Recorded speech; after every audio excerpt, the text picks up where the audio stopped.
Tidak ada di dalam ajaran Islam orang harus dimuliakan hanya berdasarkan darah dan nasabnya. Tidak ada. Ada orang-orang yang memperkosa saudara, memperkosa hadis-hadis Rasulullah tentang ahli bait. Kemudian hadis-hadis tentang ahli bait itu dibawa maknanya untuk diri mereka. Kemudian dengan itu mereka doktrin umat, mereka doktrin jamaah untuk buta hati mereka, hanya melihat cinta dari mereka, tidak melihat cinta dan ajaran selain mereka, sehingga cinta dan ajaran selain mereka dimunafikan.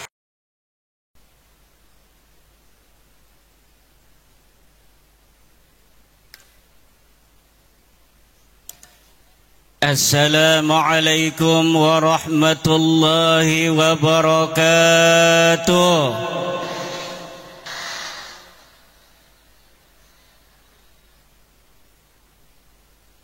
Assalamualaikum warahmatullahi wabarakatuh.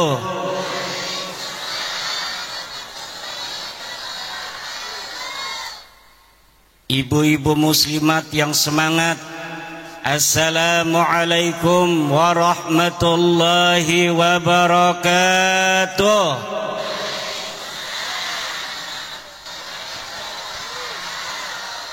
Siapa kita? Siapa kita? NKRI. Alhamdulillah.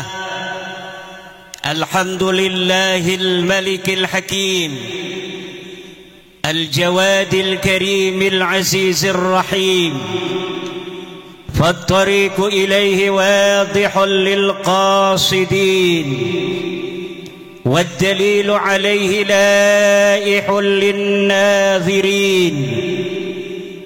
Wassalatu wassalamu ala sayyidina Muhammadin wa ala alihi. Ya Hannan ya Mannan, ya Dayyan ya Sultan, ya Dzal Jalali wal Ikram. Amma ba'du, faya ashabal fadail, para alimil ulama, wabil khusus Rais Syuriah PCNU Kabupaten Garut, sahibil fadilah Kiai Haji Amin, pimpinan Pondok Pesantren As-Sa'adah, Ketua Tanfidiyah PCNU Kabupaten Garut, Kiai Haji Encep, Kiai Haji Aceng Abdurrahim, Ketua MUI Kabupaten Dandim dan jajarannya, para lembaga-lembaga dan Banom NU Kabupaten Garut, RMI PCNU Garut, LBM PCNU Garut, Lakspedam PCNU Garut, dan yang paling membanggakan Pagar Nusa PCNU Kabupaten Garut, yang pada hari ini ketuanya menjadi ketua panitia halal bihalal PCNU Garut, ketua muslimat PCNU Garut, ketua Ansor PCNU Garut, ketua IPNU, dan seluruh ketua MWCNU se-Kabupaten Garut, serta seluruh ketua ranting se-Kabupaten Garut. Semoga Allah melimpahkan keberkahan kepada seluruh pengurus NU Kabupaten Garut. Dan tak lupa kepada seluruh warga Nahdliyin, warga Nahdliyat Kabupaten Garut, semoga senantiasa Allah Subhanahu wa ta'ala limpahkan rizki yang banyak anak yang saleh dan salihah, istri yang salihah, suami yang nurut. Mau ibu-ibu punya suami nurut? Suami yang bertanggung jawab, amin. Suami yang jangan banyak laganya, udah satu cukup satu, amin kata muslimat, diem kata bapak-bapak. Dan para pelajar-pelajar NU Kabupaten Garut, jangan salah pilih suami nanti, amin. Pilih suami yang soleh. Suami yang soleh itu cirinya yang pakai sarung, sarungnya sarung putih, pakainya jas coklat, pakai sorban putih. Itu ciri-ciri calon suami yang soleh. Amin ya robbal. Setuju, Bu? Pertama-tama, marilah kita panjatkan rasa syukur, puji kepada Allah Nu Maha Suci yang telah melimpahkan pada hari ini takdir kita untuk berjumpa, takdir kita untuk bersilaturahmi di samping makam seorang wali, Syekh Abdul Qahar Mbah Khatib, yang akan memberikan keberkahannya kepada kita dari Allah Subhanahu wa ta'ala. Yang dengan hadirnya kita hari ini, Allah insyaallah, amin ya rabbal alamin, akan mudahkan segala urusan kita. Yang sakit di hari ini, ya Allah, sembuhkanlah dengan barokah silaturahmi pada hari ini. Yang punya hutang, ya Allah, lunaskan hutangnya, ya Allah. Yang punya masalah dengan istrinya, hampir mau bercerai, langgengkan jodohnya, ya Allah. Anaknya yang nakal, anaknya yang gak mau ngaji, dengan barokah silaturahmi ini, ya Allah, jadikan anaknya anak yang saleh dan salihah, anak yang mau ngaji, anak yang mau belajar agama Allah. Amin ya rabbal. Salawat beserta salam mari kita sanjungkan kepada baginda alam, habibi wa qurratu aini, Muhammad ibn Abdullah, man huwa syamsun, man huwa badrun, man huwa nurun fawqa nurin, man huwa iksiru wa ghali, man huwa misbahus suduri, jaddal hasani wal husaini, sayyidina wa maulana Muhammad, sayyidina wa maulana Muhammad, sayyidina wa maulana Muhammad. Hadirin warga NU Kabupaten Garut, Nahdlatul Ulama hari ini telah memasuki abad yang kedua. PBNU mencanangkan tema untuk abad yang kedua ini, merawat jagat, membangun peradaban. Merawat jagat, membangun peradaban. Mari kita sama-sama ulangi, merawat jagat, merawat jagat. Sejak NU didirikan 1926, NU bergerak membimbing umat. Kiai-kiai pesantren diorganisir untuk bersama-sama mengawal umat Islam agar menuju apa yang diridhai oleh Allah dan Rasulnya. Kiai-kiai NU mengawal umat bergerak melawan paham Wahabi ketika itu, yang menuduh kiai-kiai pesantren terkena penyakit TBC, takhayul, bid'ah dan khurafat.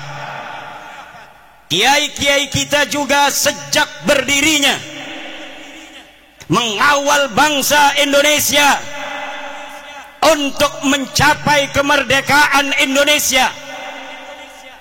Setelah merdeka 1945, Rais Akbar Nahdlatul Ulama Hadratus Syekh Hasyim Asy'ari membuat fatwa resolusi jihad, kewajiban untuk setiap umat Islam untuk mempertahankan negara kesatuan Republik Indonesia yang baru saja dimerdekakan. Dari mulai resolusi jihad tanggal 22 Oktober, umat Islam di seluruh Indonesia bertekad karena sudah adanya fatwa ulama bahwa kita wajib mempertahankan negara kesatuan Republik Indonesia ini. Maka tanggal 10 November umat Islam di Jawa Timur bergerak menuju satu titik untuk mengusir tentara sekutu yang waktu itu sudah datang ke Surabaya. Puluhan ribu anak-anak santri turun bersama bangsa Indonesia lainnya di dalam mempertahankan keutuhan negara kesatuan Republik Indonesia. Ribuan nyawa melayang, tapi nyawa yang melayang itu tidak ada artinya kalau dibandingkan kebahagiaan anak cucunya kita di hari ini. Leluhur kita yang telah menjadi syahid, leluhur kita yang telah menjadi pahlawan, di antara mereka ada yang dikenal, ribuan lagi tidak ada yang tahu. Mungkin leluhurnya mati ketika itu, anak cucunya hari ini tidak tahu di mana entah kuburnya. Tetapi perjuangan mereka telah menghasilkan kita kedamaian di hari ini, ketertiban dan kemerdekaan.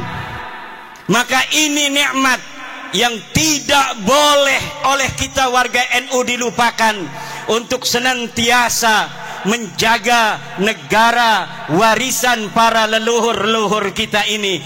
Jangan sampai negara ini berkuasa. Nahdlatul Ulama bersama elemen-elemen bangsa lainnya hadir di pemerintahan. Kemudian pada tahun 1965 Nahdlatul Ulama, kiai-kiainya, ansor bansernya bersama-sama elemen bangsa lainnya, dari muslimnya, dari kristennya, dari budanya, dari hindunya, dari konghucunya, mengusir dan membasmi Partai Komunis Indonesia yang hendak berkhianat terhadap bangsa Indonesia ini. Kemudian pada saat Orde Baru berkuasa, Nahdlatul Ulama tidak purek, kata orang Jawa Banten. Nahdlatul Ulama bahkan adalah satu-satunya ormas Islam yang pertama menerima Pancasila sebagai asas tunggal yang digagas oleh Bapak Soeharto.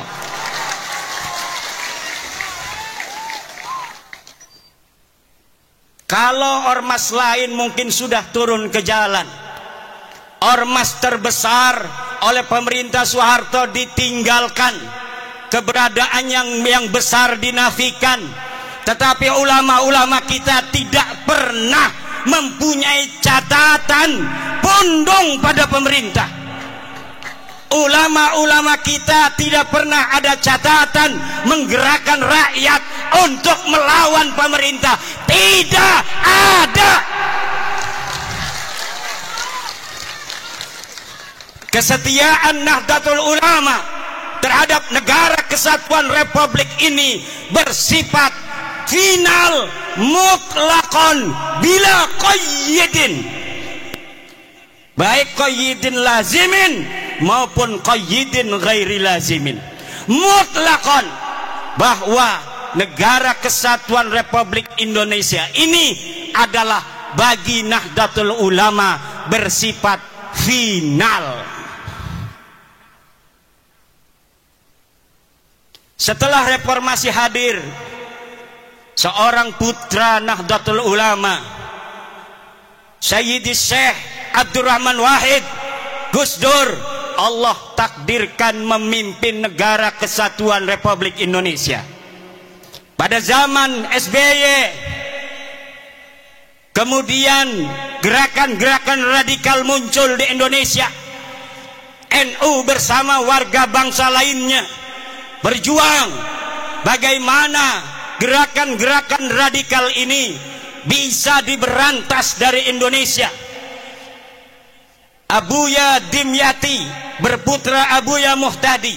Abuya Muhtadi berfatwa bahwa gerakan-gerakan radikal semacam HTI, FPI harus dihilangkan dari Indonesia. Sebelum negara Indonesia ngeh terhadap HTI dan sebagainya, Abuya Muhtadi Dimyati sudah berfatwa terlebih dahulu beberapa tahun yang silam bahwa HTI harus dibubarkan dari Indonesia.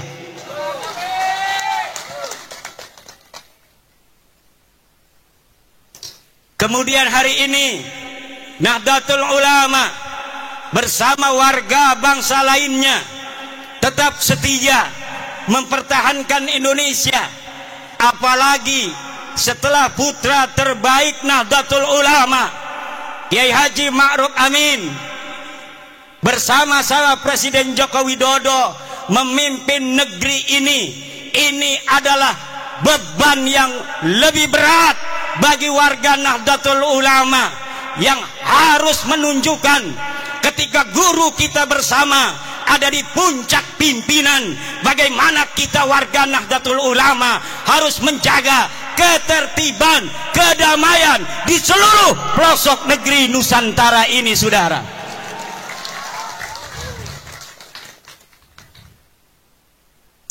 Indonesia ini negeri yang baldatun thayyibatun wa rabbun ghafur. Islam datang dibawa oleh Wali Songo. Islam datang dibawa oleh Wali Songo. Islam datang dibawa oleh Wali Songo. Islam datang dibawa oleh Islam datang dibawa oleh Islam datang dibawa oleh Islam datang, catat, dibawa oleh Wali Songo. Yang sekarang Nahdlatul Ulama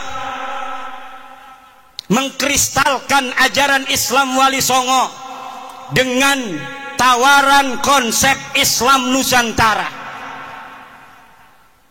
Kita Islam, tapi kita Nusantara. Kita Islam, tapi kita adalah Indonesia. Kita Islam dengan kesadaran bahwa ada saudara-saudara kita sebangsa yang berbeda. Berbeda agama, berbeda suku, berbeda adat istiadat, berbeda budaya, berbeda bahasa. Ini harus lahir di dalam kesadaran kita, sehingga kita sebagai umat Islam bijaksana sebagai mayoritas di dalam mencetuskan setiap gagasan-gagasan kenek Indonesia Raya. Kita Bhinneka Tunggal Ika, berbeda-beda tapi satu. Kita ada berbeda dari sisi budaya, tapi walaupun kita berbeda-beda, kita tetap satu jua, yaitu Indo.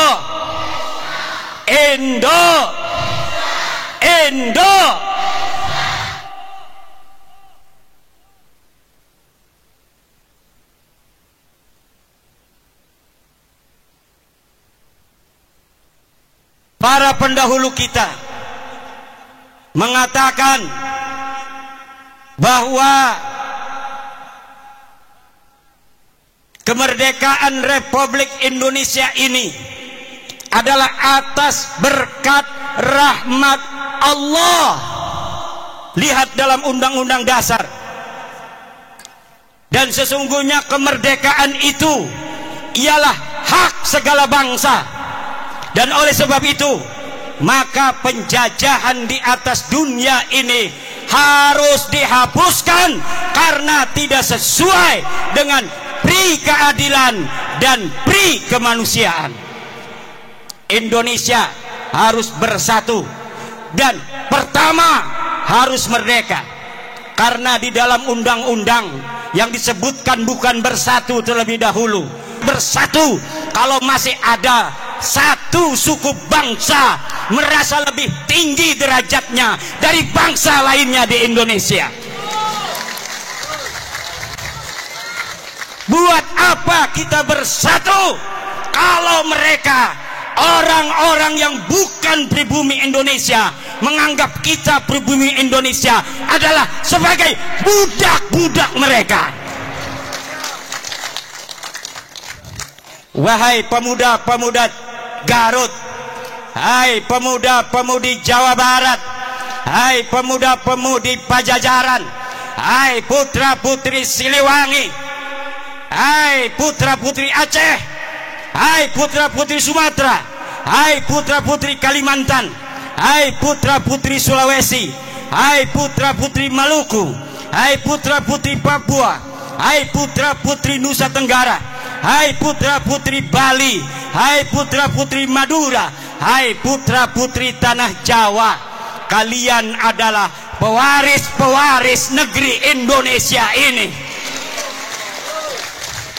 Jangan sampai kalian di negeri kalian sendiri yang direbut dari penjajah dengan darah-darah kakek-kakek kalian sendiri, kemudian negeri ini, kehormatan kalian, kalian gadaikan, kalian jadikan hal yang menghinakan daripada perjuangan kakek-kakek kalian sendiri dengan menjadi budak dari bangsa-bangsa selain kalian.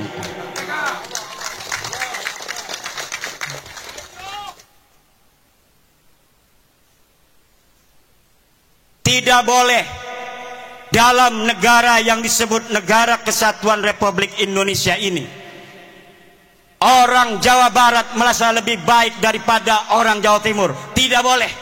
Kita adalah sama. La fadla li Jawa Barat ala Jawa Timur, wala li Jawa Timur ala Jawa Barat. Kullukum min Adam wa Adam min turab. Semua kalian adalah ada darahnya turunan Nabi, yaitu Nabi Adam, dan Adam berasal daripada tanah. Maka kalian dengan yang lainnya adalah sederajat. Yang membedakan kalian dengan yang lainnya hanyalah ilmu pengetahuan kalian. Yang membuat kalian mulia adalah takwa kalian, bukan nasab dan darah kalian.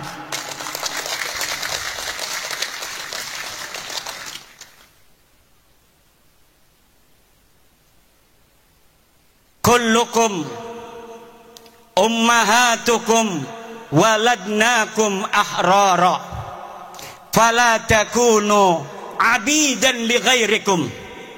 Ibu-ibu kalian melahirkan kalian dalam keadaan merdeka, maka jangan sampai kalian menjadi budak-budak dari selain kalian. Di hadapan Allah kita adalah sama. Tidak boleh di dalam Negara Kesatuan Republik Indonesia, tidak ada di dalam ajaran Islam ta'lihul inas wa ta'nisul ilah. Tidak ada menuhankan manusia dan memanusiakan Tuhan. Yang ada adalah kita wajib untuk tunduk dan patuh hanya kepada Allah Subhanahu wa ta'ala. Kita diperintahkan oleh Allah hanya taat kepada Allah dan taat kepada orang-orang yang diperintahkan oleh Allah untuk kita taati. Siapa dia? Atiullaha wa atiur rasula wa ulil amri. Taatilah Allah, taatilah Rasulullah dan taatilah orang yang mengurus kalian. Walaupun dia bukan keturunan daripada Raden, kalau dia jadi RT wajib dia ditaati karena dia adalah ulil amri.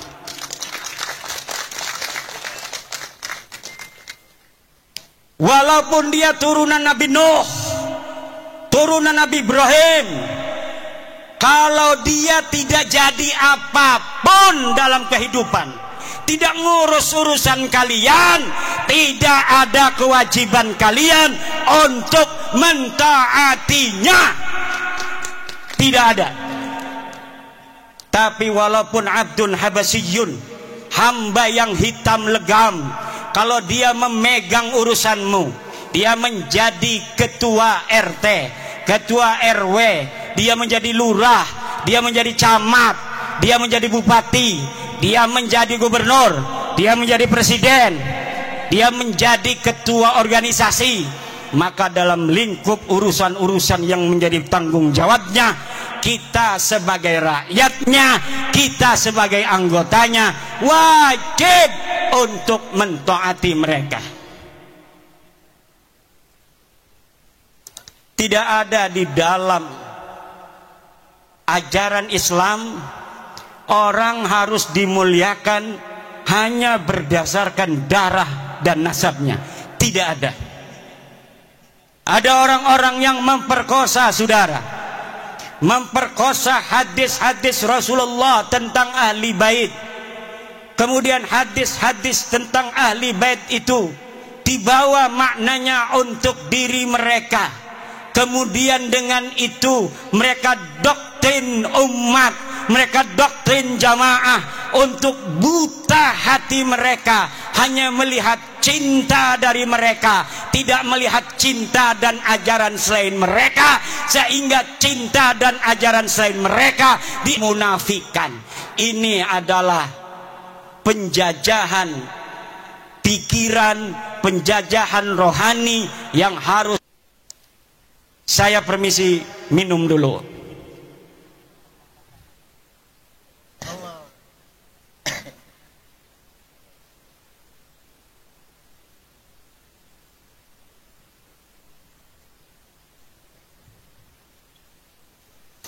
Allah berfirman, walaqad karramna bani Adam, dan sungguh kami telah memuliakan anak Adam.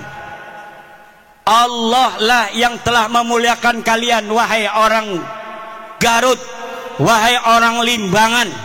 Maka jangan hinakan kalian di hadapan siapapun atas nama apapun, kecuali di situ ada perintah Allah Subhanahu wa taala. Kehinaan yang diperbolehkan adalah kehinaan di hadapan orang tua kita. Waqfid janah, harus tawadhu, harus menghinakan diri di hadapan ibu kita, di hadapan ayah kita. Wa man fi ma'nahuma indal ulama wa huwal masyayikh. Kalau dia bukan ibu kalian, kalau dia bukan ayah kalian, kalau dia bukan guru kalian, walaupun katanya dia kiai, walaupun katanya dia ulama, maka tidak ada kewajiban bagi kalian untuk menghormatinya dengan menghinakan orang tua dan guru kalian yang mengajari kalian sendiri. Artinya, apabila ta'arud antara menghormati orang tua dengan menghormati ulama itu, maka orang tua harus didahulukan terlebih dahulu. Sekarang ini doktrinnya beda. Kalau engkau mencintai cucunya Rasul, walaupun ibumu sakit, maka engkau harus hadir apabila ada panggilan juang. Kalau ada panggilan jihad. Jihad apa? Negeri kita ini sedang tenang, saudara. Negeri kita ini aman, tentram. Ngedengerin ceramah juga bisa sambil beli cilok. Ngedengerin ceramah juga bisa sambil ngopi, bisa sambil ngerokok. Banser begana begini juga nggak ada apa-apa sebenarnya mah. Pura-pura sibuk, aman tentram, betul nggak? Cuma banser ingin menunjukkan penghormatan pada kiai-kiai saja. Sebenarnya nggak ada apa-apa. Negeri kita ini aminatan mutmainnah, aman dan tentram.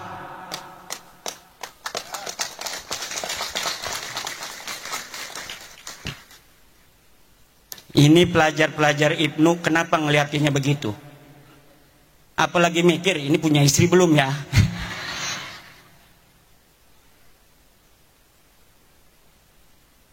Gampang, saya tinggal ngontek ya Amin. Ya iya. Saudara-saudara kaum muslimin rahimakumullah. Yang terjadi hari ini adalah orang-orang yang memegang mic, tapi dia tidak memegang hati. Dia asal bicara, walau kadangkala menyakiti ratusan juta bangsa Indonesia. Bagi yang cinta pada dia karena sudah buta, mereka membenarkan mereka. Karena yang diajarkan adalah kebutaan. Yang diajarkan cinta. Dipanggilnya pengikut itu muhibbin. Tidak seperti Rasulullah memanggil pengikutnya dengan sebutan ashab. Imam Syafi'i memanggil murid-muridnya ashab. Para kiai memanggil pengikutnya santri. Tidak ada yang memanggil muhibbin. Para pecinta itu tidak ada, saudara. Muhibbin itu buta, karena sehingga yang menjadi pengikut mereka amat disebut ashab. Maka ketika Nabi Muhammad tiada, murid-muridnya para sahabat ini kemudian menjadi orang-orang tinggi derajatnya, bahkan bisa mengalahkan Rasulullah, dapat menguasai tanah yang lebih luas, sehingga mereka tanah yang dikuasai itu menyebut la ilaha illallah. Itulah murid-murid Rasulullah yang disebut ashab, bukan disebut muhibbin. Kemudian murid-murid Imam Syafi'i disebut ashabus Syafi'i, sahabat-sahabat Imam Syafi'i. Maka mereka kemudian menjadi ulama-ulama besar sepeninggal Imam Syafi'i. Cucu-cucu muridnya juga menjadi ulama-ulama besar. Kemudian cucu-cucu muridnya menjadi ulama-ulama besar. Mereka yang disebut sebagai ashab adalah mereka yang dididik untuk lebih mulia dan lebih pintar dari gurunya. Sementara mereka yang disebut muhibbin hanya dijadikan anak buah yang untuk mengorbankan diri bagi yang dicintainya.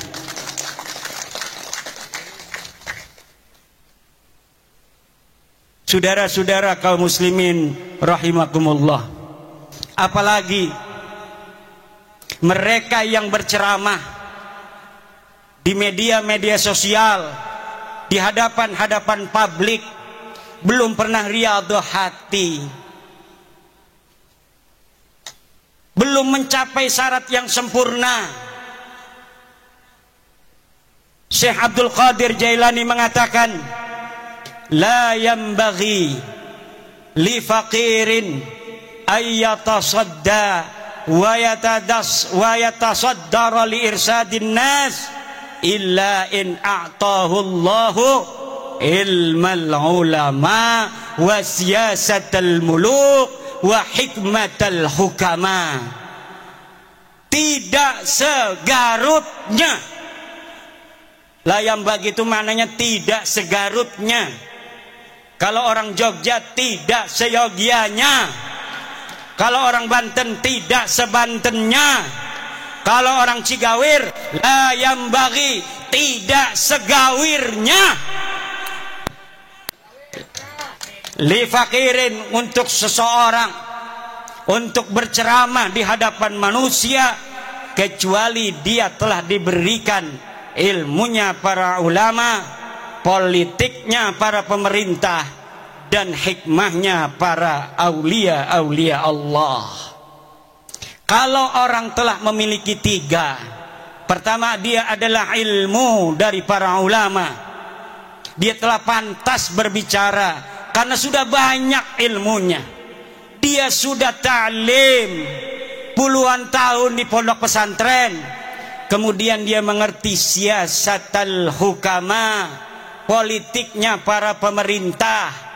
Kadang-kadang politik itu li siasatin nas, sesuatu yang kelihatannya tidak baik untuk satu kelompok, tetapi hal itu manfaat dan maslahatnya baik untuk masyarakat yang lebih luas. Pemerintah kadang-kadang harus melakukan hal-hal yang demikian. Yang ketiga adalah hikmatul hukama. Dia harus mempunyai hikmahnya para aulia-aulia Allah, kasih sayang dan cinta di hati. Tidak setiap ilmu itu saudara bisa untuk diberikan di hadapan publik seperti ini. Yang harus diberikan ke hadapan publik seperti ini adalah apa yang menggerakkan mereka untuk mendekatkan diri kepada Allah dan menghilangkan perbudakan pikiran yang menggelantung di hati-hati masyarakat, sehingga pencerahan itu akan membuka dirinya untuk menjadi manusia yang merdeka, manusia yang betul-betul tidak menjadi budak daripada manusia lainnya. Saudara-saudara, sebenarnya saya ingin lama untuk berceramah, tetapi suara ini karena saking semangatnya di negeri sendiri.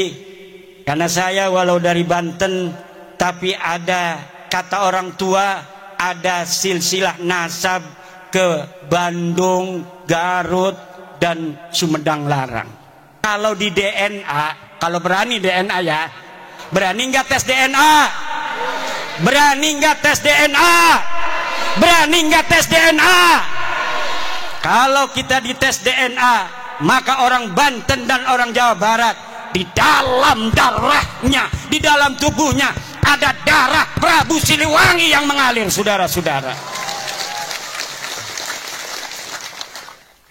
Kalau diurut dari nonong-nonong, neng-neng yang duduk ini, dari dirinya sampai Prabu Siliwangi, lihat ada berapa leluhur yang telah mati di medan juang.